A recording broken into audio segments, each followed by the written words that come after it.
Di sini saya akan membahas tentang asuransi, yang dimana asuransi adalah sistem perlindungan dari risiko, yang dimana seseorang dapat membayar kontribusi atau premi agar mendapatkan perlindungan finansial ketika terjadi musibah di masa depan atau di masa yang akan datang. Dalam asuransi syariah, konsep dasarnya adalah saling tolong-menolong atau biasa disebut dengan ta'awun, yang dimana peserta saling membantu dengan mengumpulkan dana tabarru yang digunakan untuk menolong peserta lain yang terkena resiko. Sebagai perusahaan hanya berperan sebagai pengelola dana, bukan sebagai pemiliknya, dan seluruh proses harus sesuai dengan prinsip-prinsip syariah.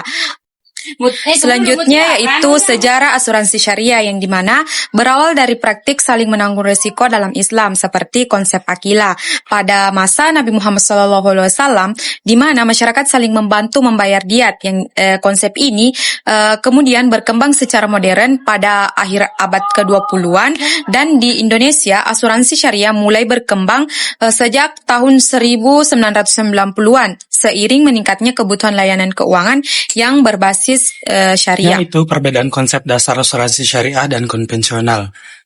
Asuransi syariah berdiri di atas prinsip tolong-menolong, peserta saling membantu melalui dana tabarru, dan perusahaan hanya bertugas mengelola, bukan memiliki dana tersebut. Semua dijalankan sesuai syariah, tanpa riba dan ketidakadilan.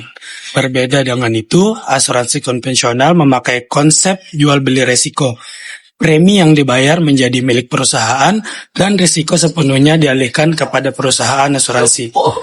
Intinya, asuransi syariah menumbuhkan kebersamaan, sementara asuransi konvensional menekankan hubungan bisnis.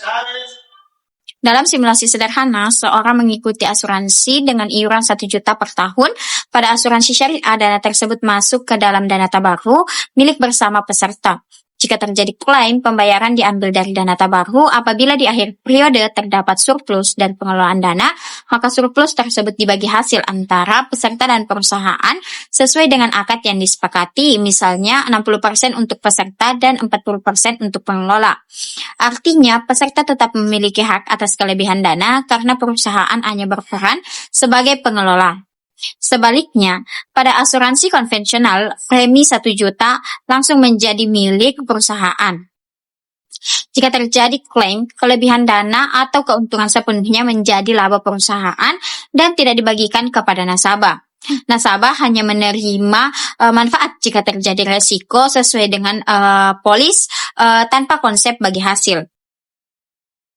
Dalam strategi pengembangan asuransi syariah, perusahaan dapat memperkuat edukasi kepada masyarakat bahwa asuransi syariah bukan sekadar perlindungan, tetapi juga bentuk kebersamaan dan keadilan.